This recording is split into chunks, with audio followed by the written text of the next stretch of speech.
What if I told you your life could be completely different 1 month from now? Not because of luck, not because of someone else, but because of the choices you make when no one is watching. Every small habit, every tiny action, every word you speak to yourself is shaping the person you're becoming. And the truth is, the future you dream about is already begging you to start today. Every moment you wait is a moment you give away. This is your chance to step into the life you've always wanted, one powerful decision at a time. Most people think their future is shaped by big moments, a promotion, a lucky break, a dramatic decision. But that's not how real change works. Real change happens quietly. It happens in the small things you do when nobody is watching. It happens in the tiny choices you make every single day. Because your life is not built by what you do once in a while.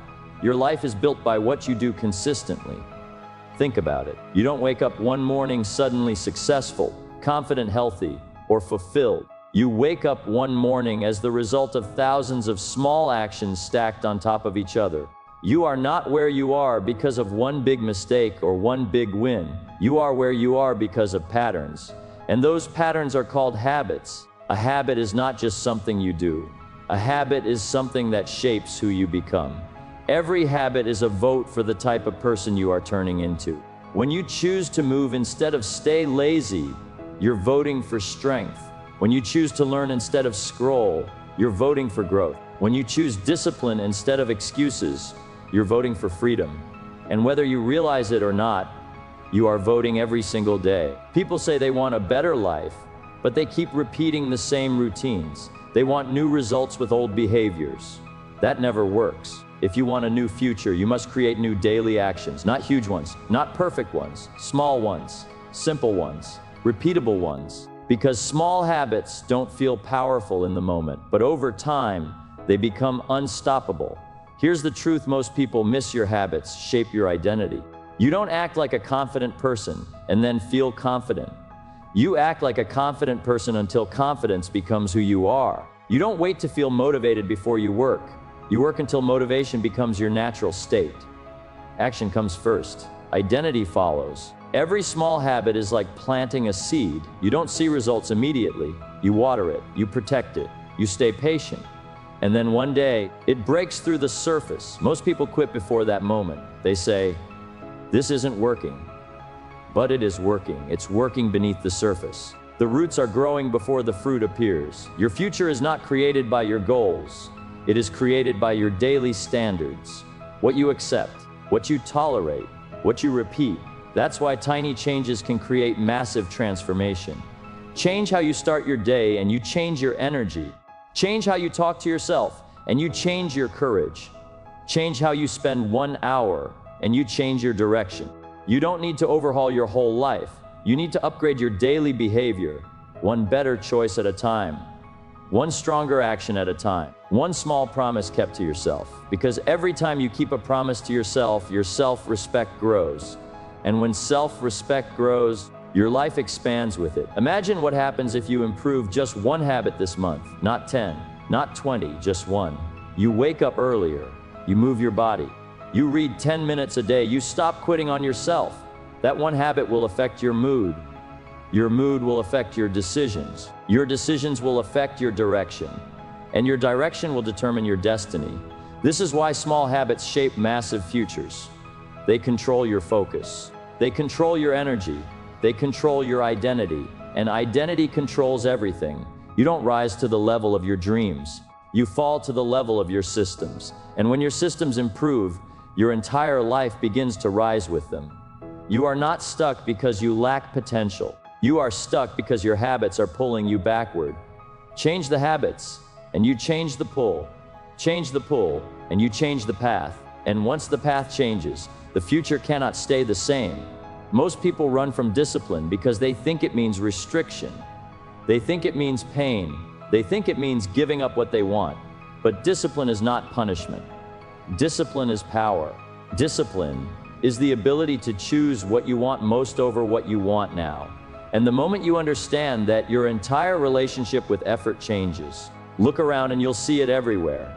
The people who avoid discipline live trapped in stress. They avoid structure and they get chaos. They avoid effort and they get struggle. They avoid responsibility and they get regret. But the people who practice discipline, even in small ways, start to experience something different. They feel control. They feel strength. They feel freedom. Freedom doesn't come from doing whatever you feel like doing. That's not freedom. That's impulse. Real freedom comes from mastering yourself. It comes from being able to say no when your emotions beg for comfort, and yes when your future demands courage. When you build that muscle, you are no longer controlled by moods, cravings, or fear. You become the one in charge. Think about it. If you can't control your time, you can't control your life. If you can't control your habits, you can't control your future. But the moment you decide to do what's hard now, life becomes easier later. You wake up earlier now and you gain time later. You save money now and you gain options later. You train your body now and you gain health later. Discipline is always paid forward. Every act of discipline is a message to your mind. It says, I can be trusted. I do what I say I will do. I don't need to wait for motivation. I create it through action.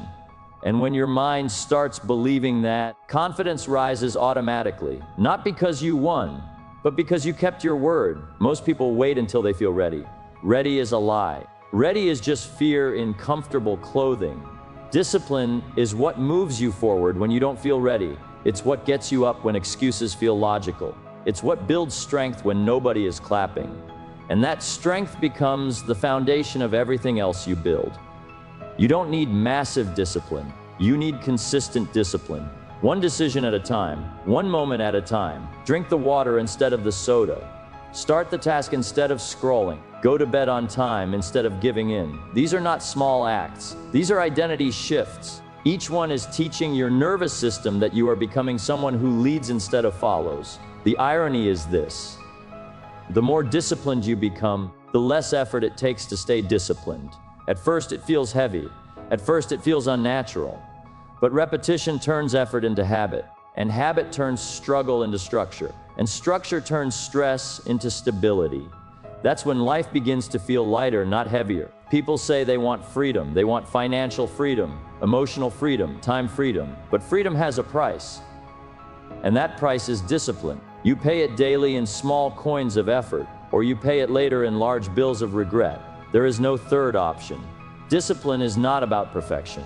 It's about direction. You will fail sometimes. You will slip. That's human. But discipline means you don't quit. You don't negotiate with weakness. You correct and continue.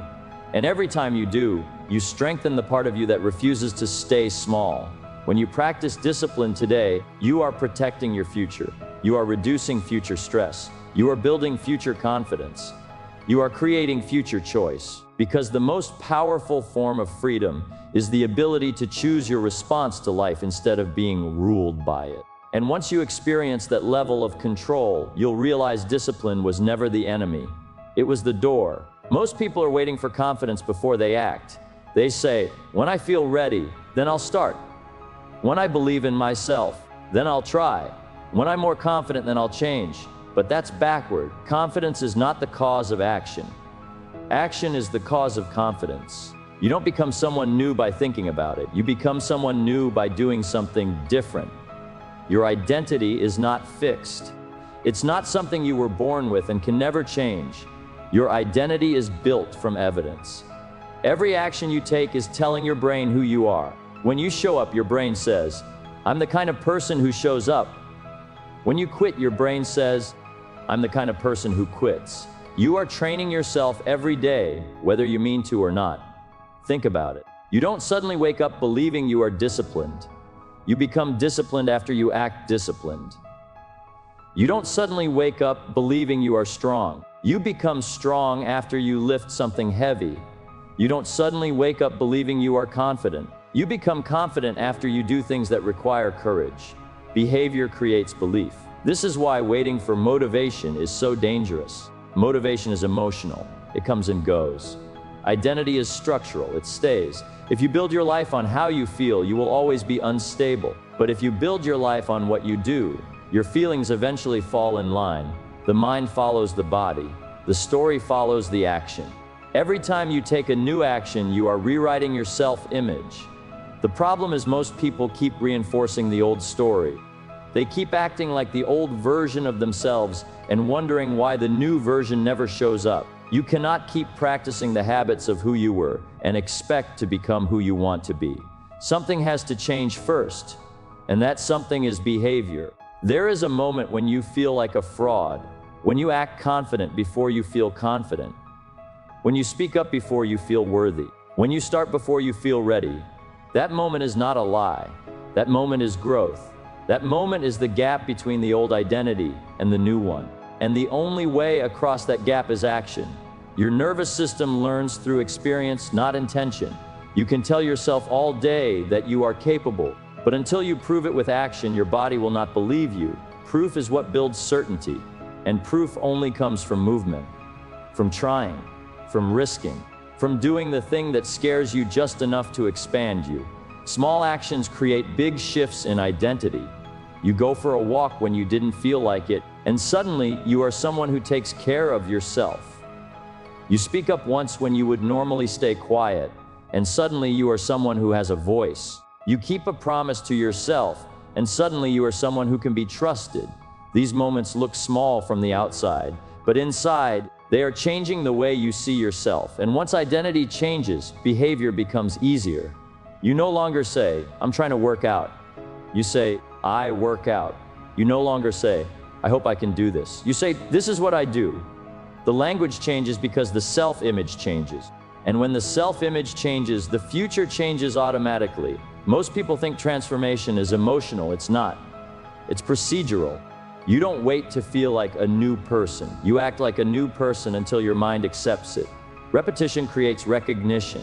The more you act in alignment with the person you want to become, the more natural it feels. The more natural it feels, the more permanent it becomes. You are never one decision away from a new life. You are several small actions away from a new identity. And identity is the real driver of destiny, because you will always act in alignment with who you believe you are. Change the actions, and the belief will follow. Change the belief, and the entire direction of your life shifts with it. Right now, the only thing separating you from the next level of yourself is behavior. Not intelligence, not luck, not talent. Behavior, the choice to move before you feel ready, the choice to act before you feel confident, the choice to step into the role before you feel like you belong there. That is how every strong identity is built. Most people think change comes from huge bursts of effort. They believe if they go all in for a day, a week, or a month, their life should transform. They chase intensity because it feels powerful. It feels dramatic. It feels like progress. But intensity without consistency is just emotional movement. It looks impressive for a moment, then it disappears. Real progress doesn't come from what you do once in a while. It comes from what you do again and again, even when it feels ordinary. Intensity says, "I'll give everything today." Consistency says, "I'll give something every day." And in the long run, consistency always wins, because intensity depends on mood, it depends on energy, it depends on circumstances. Consistency depends on commitment, and commitment is stronger than emotion. When you rely on how you feel, your results rise and fall. When you rely on what you practice, your results compound.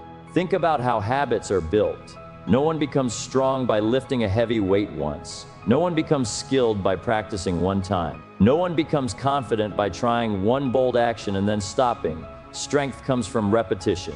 Skill comes from repetition. Confidence comes from repetition. Your nervous system learns through patterns, not through dramatic moments. It needs steady signals, not sudden shocks. People burn out because they try to change everything at once. They overhaul their schedule, their diet, their goals, their personality, and it works for a short time. Then life pushes back, stress appears, fatigue shows up, motivation fades. And because the system was built on intensity, it collapses when intensity disappears. That's why so many people start strong and finish nowhere. They sprint when the journey requires a walk. Consistency is quieter. It doesn't feel heroic. It doesn't get applause. It doesn't look exciting on the first day or even the 10th day. But it builds something far more powerful than excitement. It builds stability, and stability creates trust. When you show up regularly, your mind starts to believe in you. When your mind believes in you, resistance drops. And when resistance drops, progress becomes natural. Small actions done daily create momentum. and momentum is easier to maintain than motivation. Once momentum starts, stopping feels harder than continuing. That's how real change locks in. Not through force, but through flow. You don't need to feel inspired, you just need to stay in motion. Motion creates emotion. Emotion fuels behavior. Behavior builds identity. Consistency also removes fear. Big intense goals can feel overwhelming. They activate doubt. They trigger anxiety. But small consistent steps feel manageable. They don't threaten your system. They invite cooperation instead of rebellion. 1 page a day feels possible. 1 walk a day feels realistic. 1 disciplined choice feels achievable. And achievable actions are repeatable actions. The power of consistency is not in the size of the action. It's in the reliability of the action. A small habit practiced long enough becomes a big result. A simple routine repeated long enough becomes a powerful system. Time multiplies what consistency starts. That's why people underestimate it. They judge it too early. They stop before it compounds. You don't rise to the level of your intense efforts. You fall to the level of your consistent ones. On your worst day, you will still do what is familiar. That's why consistency matters more than brilliance. It builds something that works even when you are tired, busy, or discouraged. It becomes automatic, and automatic behavior shapes destiny. There is also peace in consistency. When you know what you do each day, decision fatigue disappears. You don't debate with yourself. You don't negotiate with excuses. You simply follow the pattern you have practiced. That reduces stress. It increases clarity. It creates confidence because you are no longer dependent on willpower. You are supported by structure. Most people don't fail because they are weak. They fail because they are inconsistent. They do the right thing once and the wrong thing often. And the wrong thing repeated will always beat the right thing done rarely. Change the ratio and you change the outcome. Make the right action your normal action, and results become inevitable. Consistency is not about perfection. It is about persistence. You will slip, you will struggle. But consistency means you return, you restart, you resume. You do not abandon the pattern, you reinforce it. And every return strengthens the habit more than never leaving at all. When you understand this, your strategy changes. You stop asking, how much can I do? And start asking, what can I repeat? You stop designing dramatic plans and start building simple systems. You stop chasing transformation and start practicing alignment. And over time, alignment creates transformation without forcing it. That is why consistency beats intensity. Because intensity is a moment. Consistency is a lifestyle. Intensity impresses the ego. Consistency trains the brain. Intensity feels powerful. Consistency becomes powerful.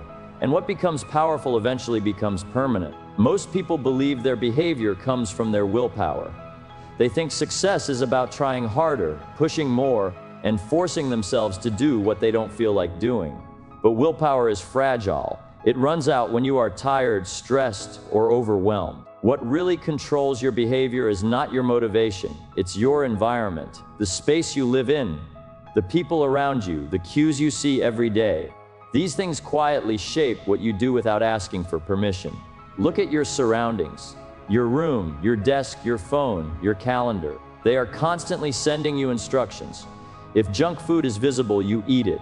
If your phone is always in your hand, you scroll. If your workspace is messy, your mind becomes messy.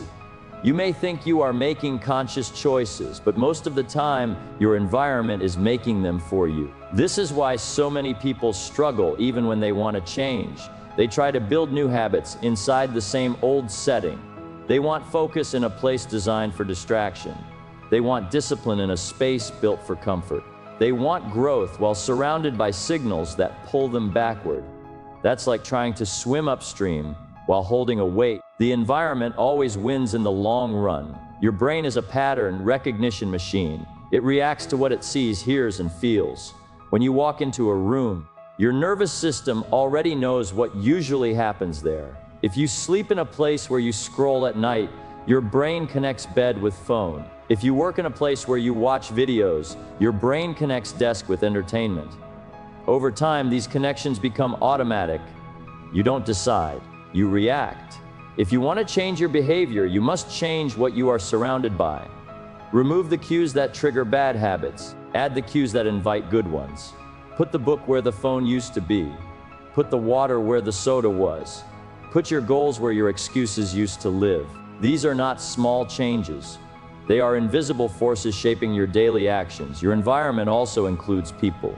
The conversations you hear, the attitudes you absorb, the standards you see modeled. If you are surrounded by people who complain, you will normalize complaining. If you are surrounded by people who settle, you will learn to settle. If you are surrounded by people who grow, you will feel the pull to rise. You don't become like the people you admire. You become like the people you spend time with. Most people wait until they feel strong before they change their environment.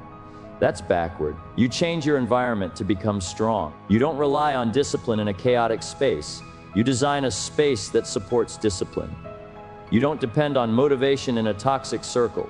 You build a circle that feeds your motivation. Structure creates behavior. Behavior creates identity.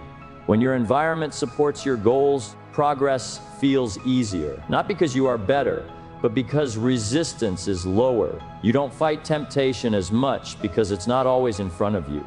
You don't wrestle with focus as much because distractions are not screaming for attention.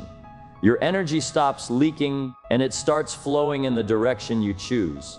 This is how high performers think. They don't ask, how can I force myself to do this? They ask, how can I make this easier to do? They shape their surroundings to match their intentions. They create systems that protect their focus. They design spaces that remind them who they want to be. They reduce friction for good habits and increase friction for bad ones. You are not weak. You are just responding to what you see every day. Change what you see, and you change what you do. Change what you do, and you change how you feel about yourself. Change how you feel about yourself, and your standards rise naturally. This is not about control through pressure. It is about control through design. When your environment aligns with your goals, discipline stops feeling like a battle. It starts feeling like a path. Your actions become more automatic. Your stress becomes lighter. Your progress becomes steadier. And what once felt hard begins to feel normal. If you want a new future, don't just change your mind. Change your surroundings. Build a space that pulls you forward instead of dragging you back. Create conditions that support the person you want to become, because when the environment changes, behavior follows. And when behavior follows, life has no choice but to change with it. Most people think their biggest battles are outside of them. They think the problem is the economy, their past, their family, or their circumstances. But the most powerful influence on your life is the voice you hear all day long.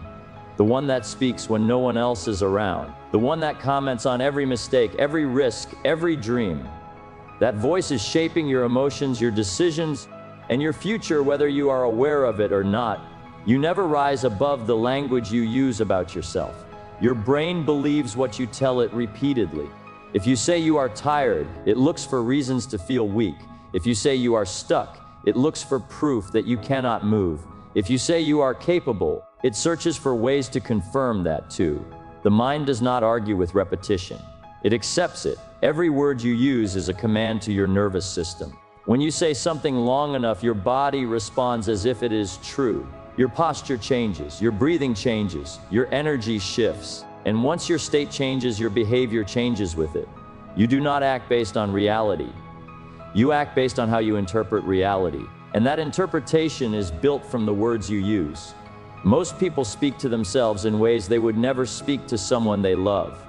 They criticize. They exaggerate failure. They replay mistakes. They predict disaster. And then they wonder why they feel anxious, unmotivated, or defeated. You cannot talk yourself into weakness all day and expect to perform with strength. Language is not neutral. It is directional. The way you describe your problems determines how you experience them. Call something overwhelming and it will feel heavy. Call it challenging and it will feel workable. Call it impossible and your brain shuts down. Call it a puzzle and your brain starts to search. The situation does not change. The meaning does. And meaning controls emotion. Self-talk is not about pretending everything is perfect. It is about choosing language that creates power instead of paralysis. It is about asking better questions instead of making damaging statements. Instead of saying, "Why does this always happen to me?" say, "What can I learn from this?" Instead of saying, "I can't handle this," say, "How can I handle this?" These shifts may sound small, but they change what your mind focuses on. And what your mind focuses on expands. Your inner dialogue becomes your outer reality over time. If you tell yourself you are improving, you start noticing progress. If you tell yourself you are failing, you start noticing flaws. Your attention follows your words. Your emotions follow your attention. Your actions follow your emotions. This is how language becomes destiny. Strong people are not the ones without fear. They are the ones who speak to themselves in ways that keep them moving despite fear. They do not deny difficulty. They redefine it. They do not say, "This is too much for me." They say, "This is making me stronger." That shift keeps their nervous system out of panic and in problem solving. You are always giving yourself instructions. The question is whether they are empowering or weakening. If your inner voice says, "I should," your body feels pressure. If it says, "I choose," your body feels control. If it says, "I have to," your body resists. If it says, "I get to," your body engages. Same action, different experience, all from language. Repetition creates belief. Belief creates expectation. Expectation creates behavior. Behavior creates results. This change starts with words. That means if you want to change results, you can start by changing how you speak to yourself. Not once, not for a day, but consistently, just like habits, self-talk compounds. At first it feels unnatural. Your old language tries to return. Your old patterns fight for space. But each time you interrupt a negative statement and replace it with a stronger one, you are rewiring your response. You are teaching your mind a new default. And over time, that new default becomes automatic. You are not controlled by your circumstances. You are influenced by your interpretations of them. And those interpretations come from the stories you repeat. Change the story and the meaning changes. Change the meaning and the emotion shifts. Change the emotion and your actions expand. This is not magic. This is how the brain works. The voice in your head is either building you or breaking you. It is either training you for courage or conditioning you for retreat. It is either preparing you to rise or convincing you to settle. You get to decide which one it becomes by what you allow it to say. You may not control every thought that appears, but you do control which ones you feed, and the ones you feed grow stronger.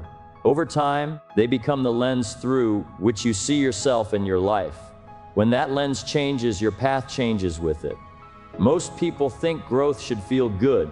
They believe if something is right for them, it should be easy, comfortable, and natural. But growth does not feel like comfort. Growth feels like strain. It feels like uncertainty. It feels like stepping into territory where your old skills are no longer enough. Comfort feels safe because it is familiar, but familiar does not mean fulfilling, it just means known. The body and the mind are designed to protect, not to expand. They seek what is predictable. They cling to routine because routine means survival. But the same system that keeps you safe also keeps you small if you never challenge it. The moment you move beyond what is familiar, the alarm goes off. Fear appears.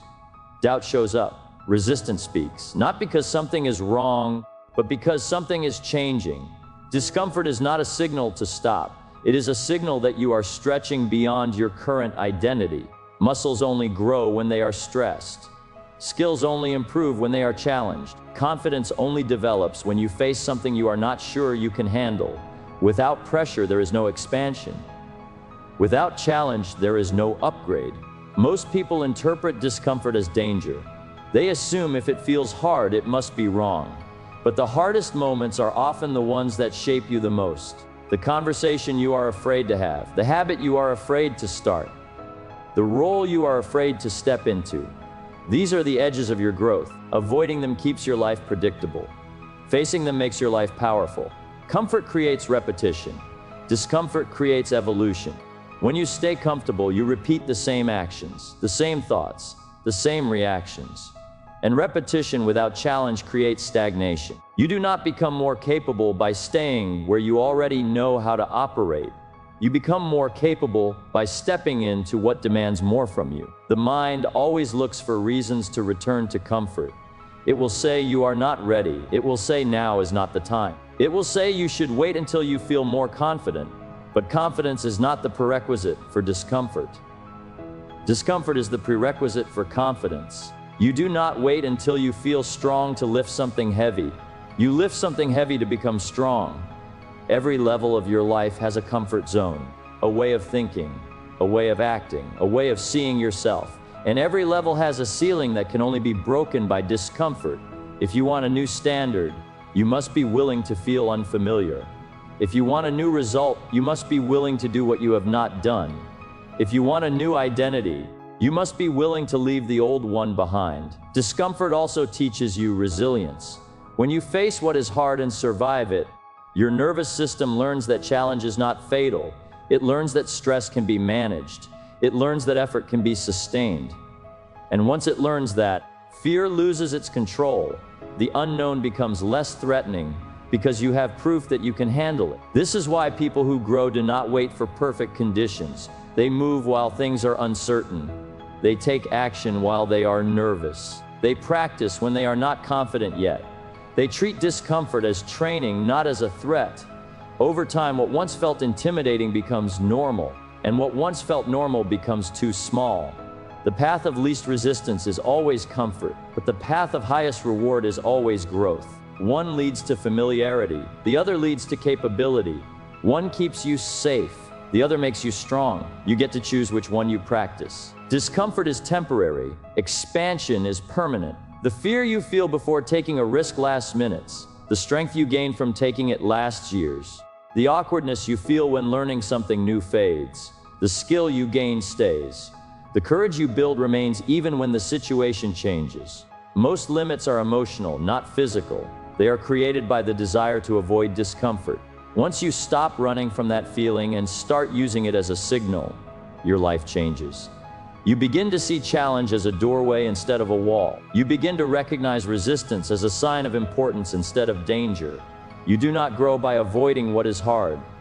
You grow by choosing it deliberately, by stepping into situations that demand more awareness, more effort, and more courage. Each time you do, you widen the space of what feels possible. And as that space widens, your potential becomes practical. Discomfort is not your enemy. It is the price of admission to a larger life.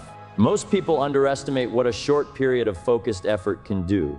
They think real change requires years of struggle and endless sacrifice. So they delay. They wait for the perfect season, the perfect mood, the perfect time. But momentum does not come from waiting. Momentum comes from commitment. And commitment does not need forever. It only needs now. A single month of focused habits can shift your trajectory. Not because 30 days is magic, but because it is long enough to prove something to yourself. It is long enough to break old patterns and install new ones. It is long enough to feel the difference between drifting and directing your life. When you compress your focus into a short window, intensity becomes clarity. You stop guessing and start acting. The human brain responds to short-term challenges better than vague long-term promises. Tell yourself you will change someday and the mind relaxes. Tell yourself you will change this month and the mind prepares. Deadlines sharpen attention. They reduce negotiation. They turn intention into execution. For 30 days, your job is not to be perfect. Your job is to be consistent with a small set of behaviors that point you forward. Momentum begins the moment you complete the first small action. You wake up a little earlier. You move your body. You choose better fuel. You write your goals. You speak to yourself with strength. These are not dramatic acts, but they create evidence. And evidence builds belief. Belief changes posture. Posture changes energy. Energy changes decisions. Decisions change direction. 1 month of aligned habits does something powerful to your nervous system. It teaches it a new normal. What once felt difficult starts to feel expected. What once felt optional starts to feel necessary.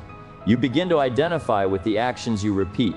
You are no longer someone trying to change.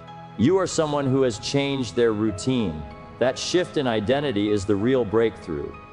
People often think they need a big breakthrough to begin. In reality, they need a streak, a chain of days where they do what they said they would do. The streak removes doubt. It replaces uncertainty with rhythm.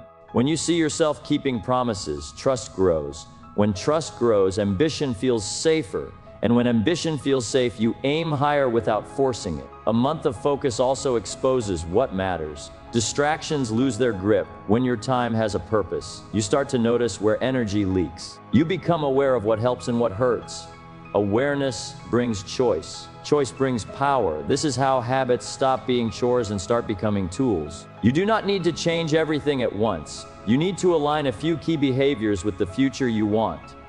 When habits align, progress accelerates. Not in leaps, but in layers.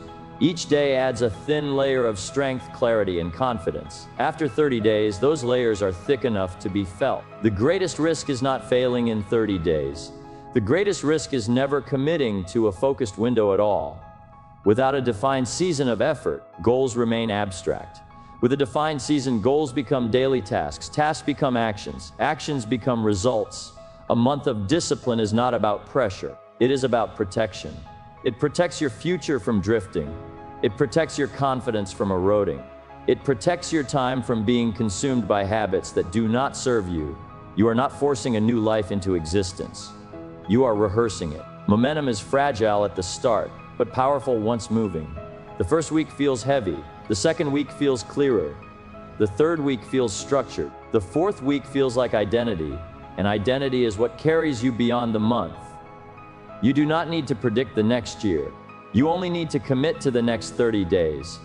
Let the future be built by what you practice now. Let the next version of you be trained by what you repeat this month.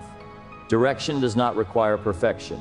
It requires alignment. When habits line up with intention, time becomes an ally instead of an enemy. Each day adds proof. Each action adds confidence. Each week adds capacity. And once momentum exists, it demands continuation. A focused month is not the end of change. It is the beginning of standards. It teaches you what is possible when effort is organized. It shows you the difference between wishing and working. And once you feel that difference, returning to drift no longer feels natural. You do not need a lifetime to change your path. You need a month to change your pattern. Real change does not come from dramatic moments. It comes from daily choices made when no one is watching. Small habits shape your direction. Discipline gives you freedom. Action builds your identity. Consistency makes it permanent. Your environment pulls you forward or holds you back. Your words program your future. Discomfort expands your limits. And a single month of focused effort can reset the path of your life. You don't need to become a new person overnight. You only need to practice being a better version of yourself today. One habit, one decision, one promise kept. That is how momentum begins. And once momentum begins, it does not ask for permission to grow. Your future is not waiting for motivation. It is waiting for alignment. When your actions match your intentions, progress becomes natural. When your habits match your goals, confidence becomes automatic. And when your standards rise, your life follows. You already have what you need to start. Not more time, not more talent, not more luck. Just a choice. A choice to act instead of delay. A choice to build instead of wish. A choice to become instead of remain. Because one day, you will look back and realize it was never the big events that changed everything. It was the small habits you chose to keep